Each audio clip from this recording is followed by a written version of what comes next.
Alone, the First 3 Days. Written by Colton Huskinson. File _001. Recorded on January 10th at 5:57 a.m. The world ended, and I slept through it. File _002. Recorded on January 10th at 6:15 a.m. I said world before, but I have no way to be sure. I believe the event happened on January 1st. Someone's New Year's wish was pretty messed up, I guess. Shit. Not funny, Scott, and not the time for jokes. I stayed home Saturday. I was hungover and had no interest in going out for the sake of being out. So I told Terry, Nat, Tucker, and Carol that I couldn't go downtown. They mocked me for being hungover and a lightweight, all good-natured. I'd agreed. Carol chastised me, saying she still had my Christmas gift and that I was a nerd for not coming. I laughed and told her it was just an excuse so we could all hang out again when I wasn't feeling like an old man past his partying age. For the rest of the day, I laid around and played video games. At about 5:30, I smoked a joint and fell asleep watching Stranger Things for the nth time. At 7 p.m., I ordered a burrito and horchata from my favorite taqueria downtown. I dozed off again, with my empty stomach burbling. I woke, about a half an hour later, to every light in my house flickering. Blackouts are a very real thing in Northern California, granted not usually during the winter, so I didn't pay attention to it. I checked the app on my phone. The restaurant hadn't received the order, which was annoying, but not suspicious. Saturday night after New Year's, it was easy to assume they were busy and short-staffed. But I was hungry, so I canceled it and tried to order a burger instead. That was when the power went out, my internet and cell service with it. Fucking phone, I'd sworn. It's funny how the loss of the familiar makes us angry, irrational even. We are nothing if not petty primates. I piled blankets on my bed in case the power didn't come back, ate some cheese and crackers for dinner, and crawled under the covers listening to 90s new metal on my phone. I didn't see any of this as odd. Power outages are annoying. I hate when the illusory veil of interconnectedness suddenly vanishes, but it isn't a harbinger of anything more than inconvenience. The next day, Sunday the 2nd, was more of the same. The power was still out, and my house was a lot colder than I was used to. I stayed in bed late, just to enjoy the distinctly winter feel of warm blankets and chill air, something I hadn't felt since I left Colorado. Eventually, I got out of bed and started gathering clothes for a load of laundry. I had it all loaded and drenched in detergent before I remembered the power was out. Half my clothes were slimy and stank like soap. Rather than sulk, I made a breakfast of frosted shredded wheat and 2% milk. The milk tasted off and the shredded wheat a little stale. The bachelor life has its downsides. No one to remind you to throw out old food. I needed to go grocery shopping if I was going to survive an extended outage, so I grabbed what little cash I kept at home, just in case the tills were down, and stepped outside. My car was parked in the driveway. I had a garage, but I'd filled it with old arcade machines instead. The neighborhood was different. So much of the ambient background noise comes from electrically powered devices, and its absence was unsettling. I could hear the branches of my neighbor's box elder tickle her roof, and the squeak of a gate being shifted by the breeze. Very distantly, the sound of music and the idle of someone's car drifted to my ears. There was no hum of the transformers or the mostly ignored whoosh of the freeway. It was peaceful and frightening. It came with a sense of vulnerability. The sky was large and wide open, so large I felt like I might fall into it. I remember getting in my car and realizing that the radio would be a good way to check on the scale of this outage. I hadn't thought about it before because who still listens to the radio? The unease from being outside doubled when I got nothing but static on every channel.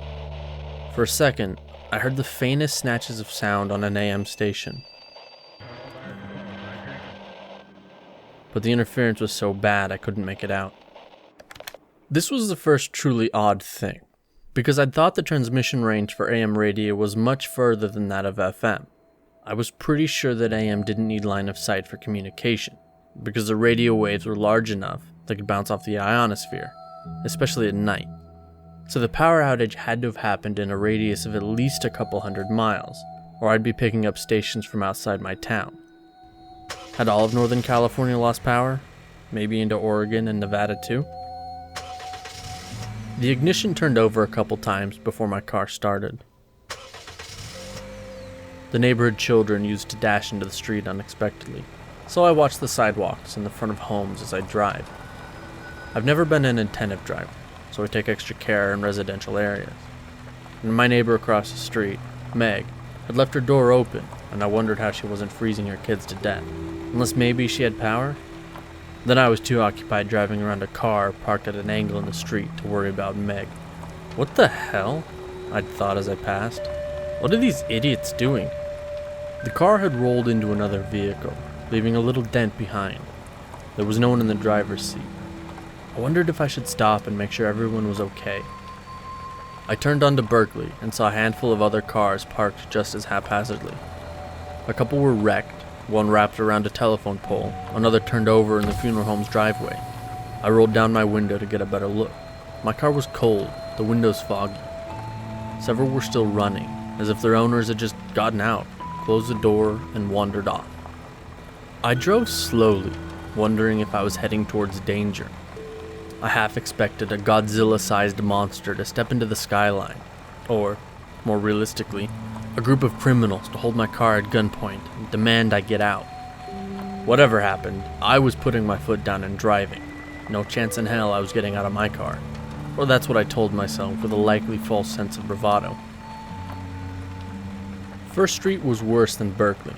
Dozens of cars were strewn across the road, like a giant haphazard child that spilled a bucket of toys.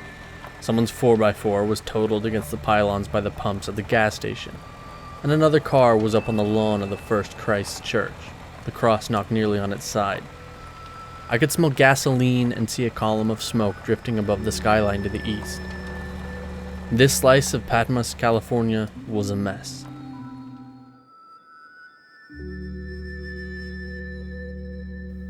File _003, recorded on January 10th at 7:10 a.m.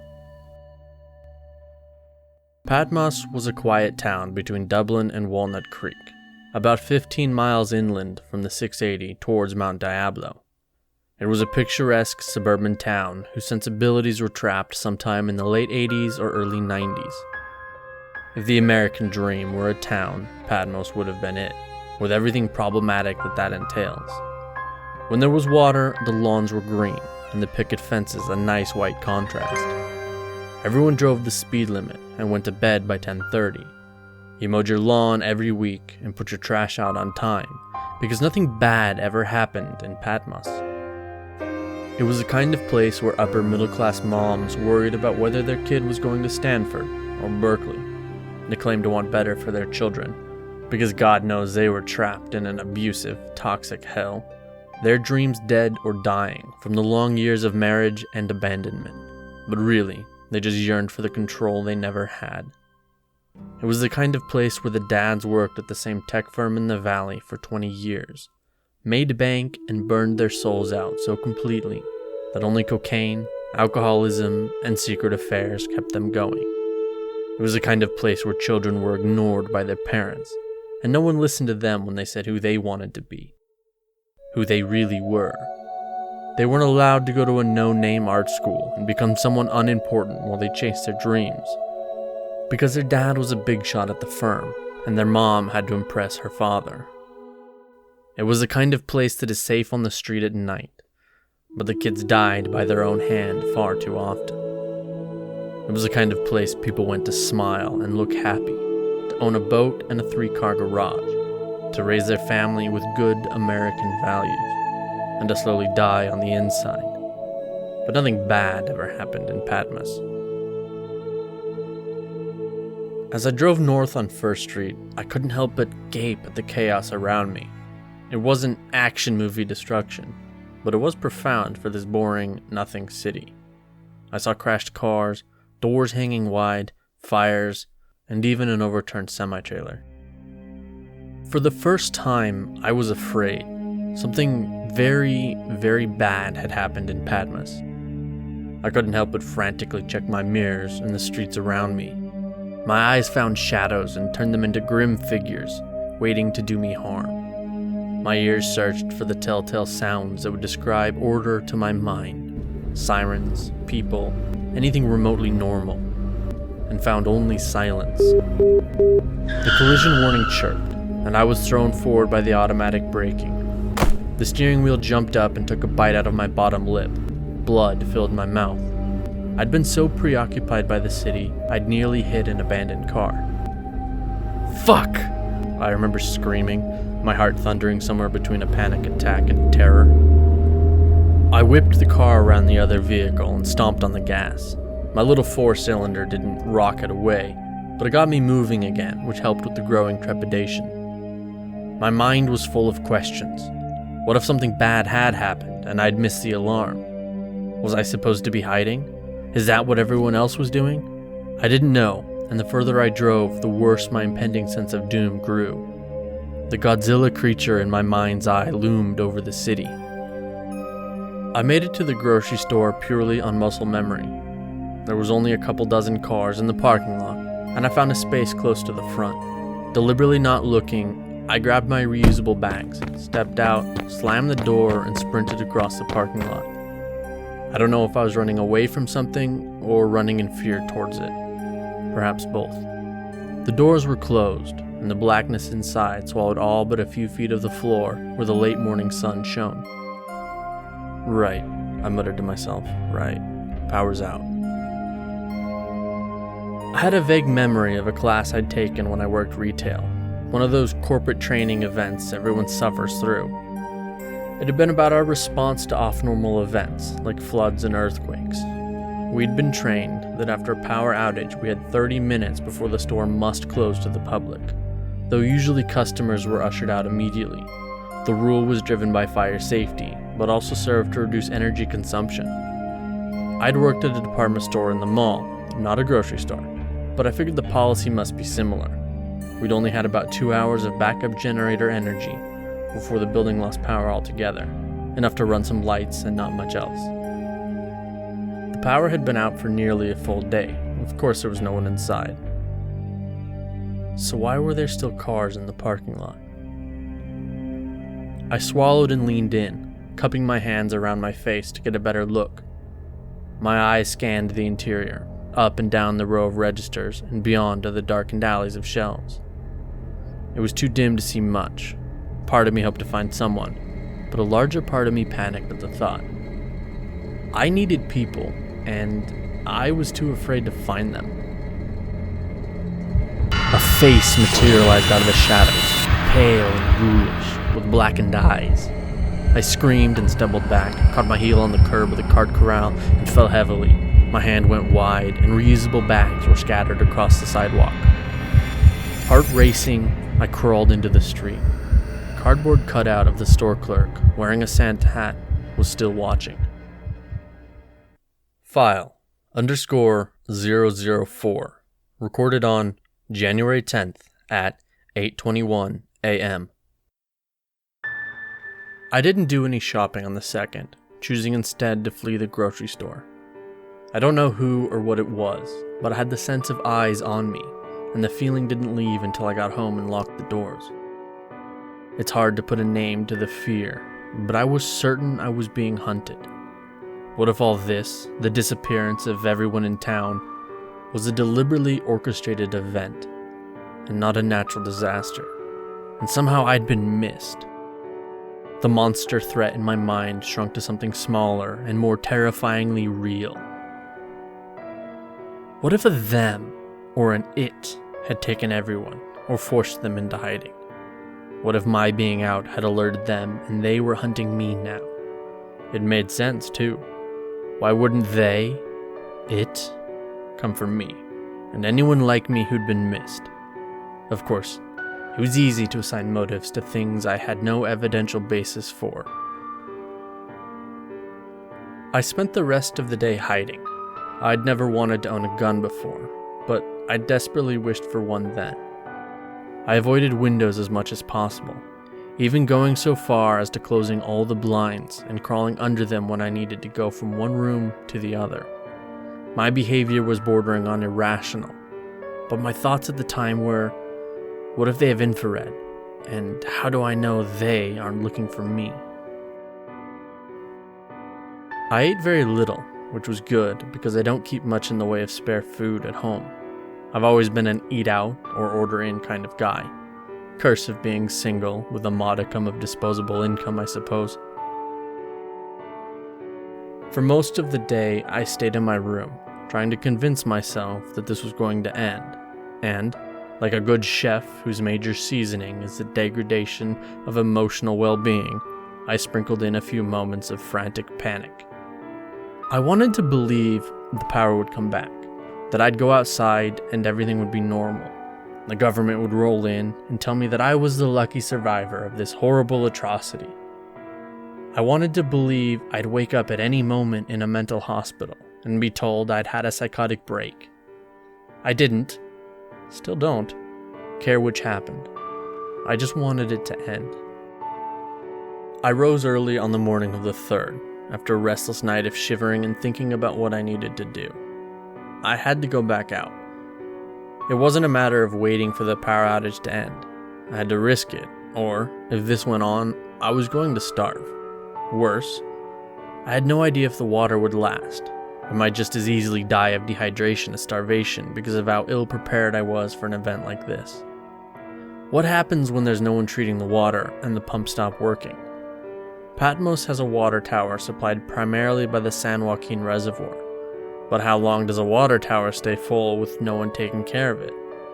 The city felt empty, but what if it wasn't, and everyone was hiding like me? How long till we used all the water? Or what if a main line sprang a leak and the tower drained? Before I braved town again, there were a couple other things I needed to do.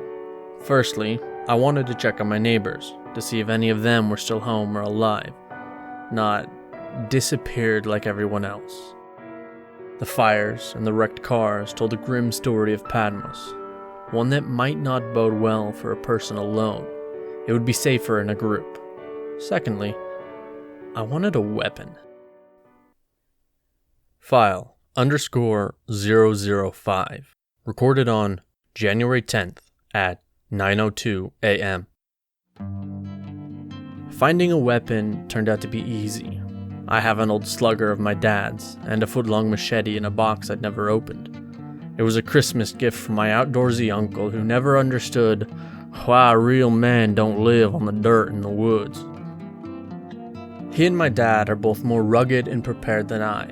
Both were quintessential macho men. They both had homes in Las Vegas and were no doubt living like kings with their food storage and backup generators. If they were alive, of course. I hated them for it. I would have given anything to have them close by. The hard part was trying to find a weapon that made me feel safe. If what was happening did involve more rational threats like humans, what was I supposed to do if they had guns, or were wearing armored vests and helmets? Run at them and try to stab their soft spots? Worse, what if it wasn't a them, but an it? Some undefined creature that whispered horrors down my spine at night. Was I going to fight a monster with a machete? It seemed unlikely. I had the other fear too, still in the back of my mind, that spoke not about people or things. Rather something greater than all that. A cosmic ending. And what good was a machete, however long the blade and masculine the wielder, against that? I decided to go next door with the slugger. It had more reach, and I was afraid of accidentally cutting one of my neighbors. If they were home, they might be as frightened as I and panic when they saw me at their door with a huge knife. The slugger was a little less threatening and somehow more neighborly. It's hard to describe how much courage it took to unlock the door and step into the street again, after a night and most of a day spent huddling inside. As I left the protection of my home, the world sucked in tight around me. My heart pounded in my ears. I thought I might pass out or turn back. I did neither. I took one step and then another. One foot always follows the other after all. Soon I was out from under the eaves and into the too bright sun. The wind hissed through the box elder again, and the gate kept its own arrhythmic time, with subtle and unpleasant sounds. The music and the idling cars were gone. In their place, yet more overwhelming silence. Silence so heavy I could barely breathe. Clench your jaw as tight as you can. The sound that rushes into your ears as your face trembles, that is how the silence felt. It was terrible and crushing. I knocked on the open frame of Meg's door and shouted inside. "Meg?" I remember wincing at the loudness of my own voice. "Meg, are you home?" No one answered, so I stepped in. I was a voyeur peeping into a private slice of someone's life, one I wasn't supposed to see. Meg and I had spoken in passing often, and our conversations were always pleasant, but I'd never been inside her home. It wasn't nice. It had the cluttered, detrital look of a home kept by a single mother of two, one who had no time for luxuries like cleaning. The floor was littered in trash, crumbs and toys. A buckled car seat was by the door, as was a purse. There were several pairs of children's shoes scattered haphazardly around the entrance, along with a dozen coats heaped on various pieces of furniture. A garbage bag that hadn't made it to the bin sagged by the door, full of what looked like dirty diapers. "Meg?" My voice caught in my throat, the words little more than cracked whispers. "Meg, are you home? The door is open. I'm coming in." I walked quickly through the front room, my baseball bat up and ready. The kitchen was much the same. It looked messy and well lived in, but with no people. The two bedrooms were both deserted, as was the only bathroom. I checked the backyard and the small shed. There was nothing but toys and a lawnmower. I went back to the front room. It was eerie being in her home. It felt haunted inside, but like I was the one haunting it. Somehow, I had crossed into a spectral plane and drifted into her life, a voiceless, disembodied spirit spying on the intimate moments of a fractured family. I took the trash bag by the door to the bin. The handle on the dumpster was old and sun-rotted. It broke when I opened it. Maybe I'd call the trash service and see about getting her a new dumpster when this was all over. If it ever was. I went to Jim and Kathy Whitaker's next. The old retired couple lived across the street, in the house next to Meg's. Their home was nearly as familiar to me as my own. I'd spent many an otherwise lonely holiday dining at their table. They'd survived their own 3 children and had no grandkids. I'd become a sort of pseudo-grandchild to them. They were very dear to me, and it hurt me to think about what might have happened to them. "Mr. and Mrs. Whitaker?" My knocks were too fast and too hard. "Are you home? It's Scott. I just wanted to check in. You guys need anything?" I wanted to go inside to find a warm hug and a place to hide that wasn't alone. I wanted out of the sun and away from the cavernous sky. I wanted Jim's quiet approval and Kathy's bottomless love. No one answered. I knocked again. "Hello? I need to come in. Please? I'm scared." Still, no one answered. I broke down then, and if anyone ever listens to this, come away with me now. Let that past self wallow in his misery and grief, fear and hurt, anger and confusion. Let us leave him alone while he bangs and claws at the door, trying to scrape back a life that, deep down, he knows is gone forever. It is enough to say that he recovered, that he checked other homes, that he wandered through dozens of abandoned lives. It is enough to say that he found no one besides his own weak reflection. Eventually, he returned broken and hollow. File _006, recorded on January 10th at 9:41 a.m. Now that I knew my neighborhood was empty and I had weapons, such as they were, it was time to go. I needed more than just food and water. I needed a generator. Having electricity would mean hot meals and nights that weren't freezing. More than that, having electricity would feel like a step towards normalcy. In retrospect, it would have made more sense to take from my neighbors' homes. They were empty and no one would care if I did. But part of me worried that they would come back and need their stuff, or be angry that I'd sifted through their things. To the rest of me, it felt akin to grave robbing, something I wasn't yet ready to do. I decided that I might be able to get all three, food, water, and a generator, at a sporting goods store. It could be a one-stop trip. I wanted to minimize the time I spent away from home, for my own safety, and to satiate the all-consuming paranoia. I tossed a flashlight, the slugger, and the machete into my car, and started to get in. I paused. The paint on the hood of my car was chipping, brownish-orange rust showing on the metal beneath. I hadn't noticed it before, so it must have flaked off recently, within the last couple weeks. It was irritating. Sure, I've only ever parked it outside, but shouldn't that just fade the paint, not make my car rust?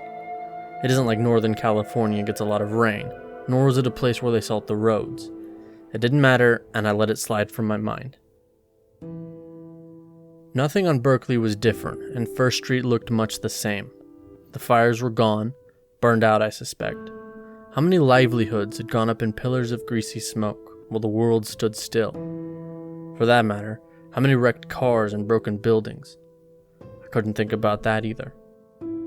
The fear was still there, deep and unsettling, a weight of iron on my shoulders, but not so great as to keep me home.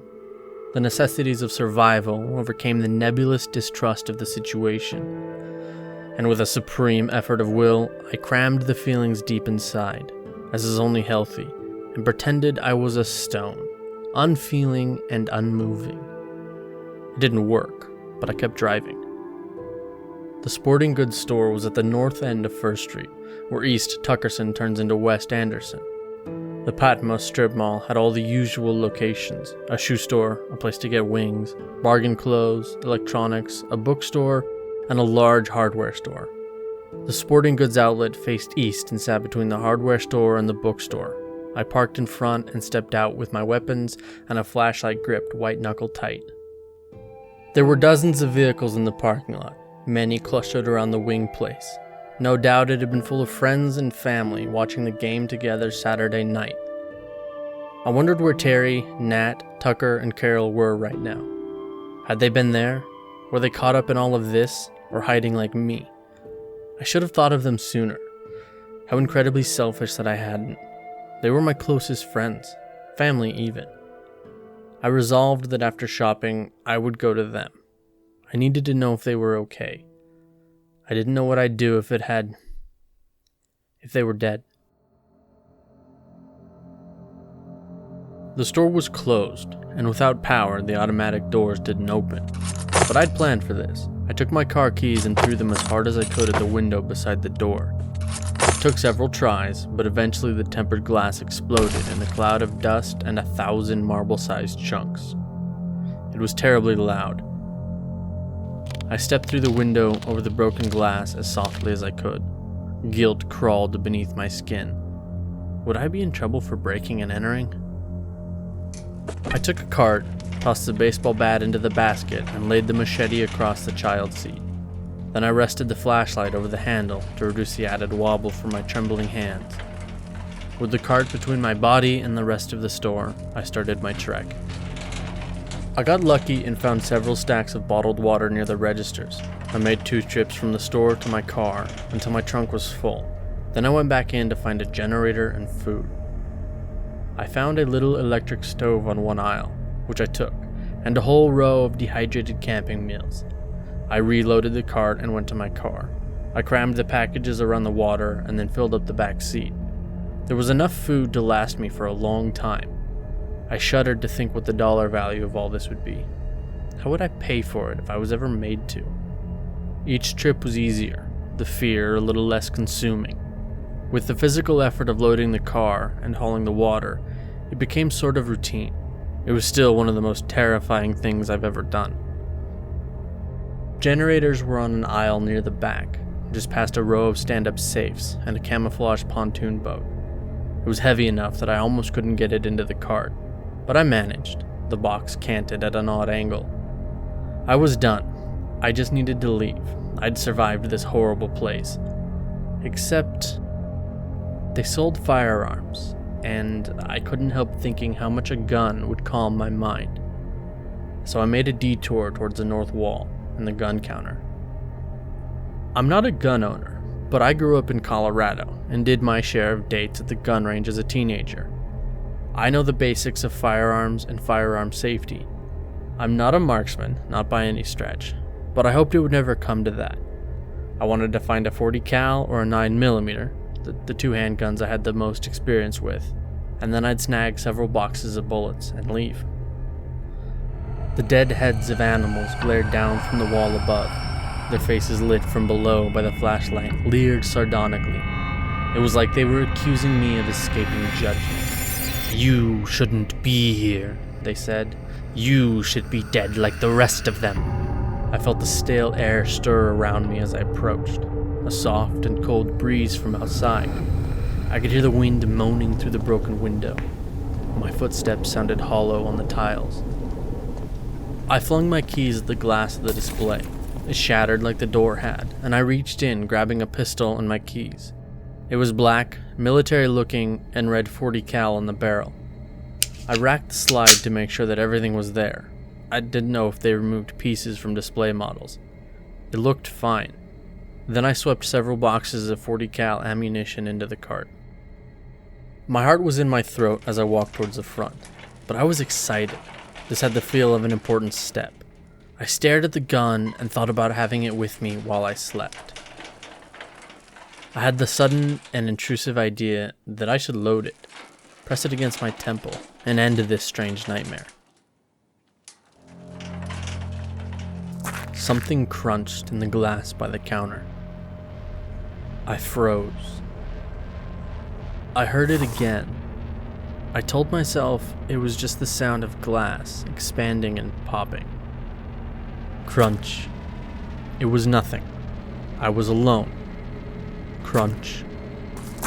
It was a footstep. I heard the whisper of a voice that even now I cannot describe. It made me think of cold places full of dark and rot, dank underworlds with fetid, maggot-strewn ground.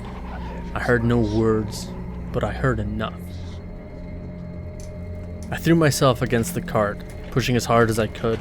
My breath hissed in and out as I fought not to hyperventilate. My vision swam and I plowed through the broken window and over the low sill. The sun was too bright and distracting. That was it. I knew it had to be. The thing, the person, the nameless enemy. It was hard to get the generator in the car as panicked as I was. I broke the plastic of the door handle and the glove box in my haste. I couldn't have cared less. The pistol got flung to the floorboards, the ammunition behind it. Then I clambered into the driver's seat and smashed the ignition button.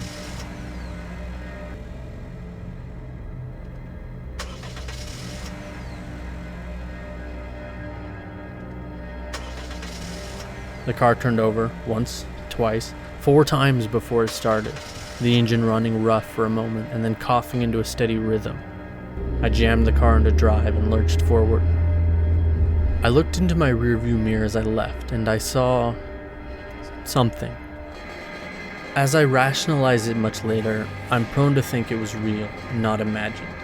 But if I were going crazy from the isolation, the sleeplessness, and the perpetual fear, would I know? Maybe. But I think it's more likely that I'd believe in the solidity of my own reality until the madness, if indeed it was madness, killed me. But what am I saying? I was alone in a city that emptied overnight. Why not believe in monsters too?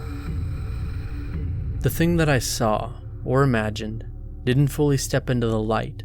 Instead, it remained in the shadows of the store. It had the sense of endings about it. It watched me, though I saw no eyes. It was there, and it wasn't. It was humanoid and dark, fathomless and empty. It was the end of the world.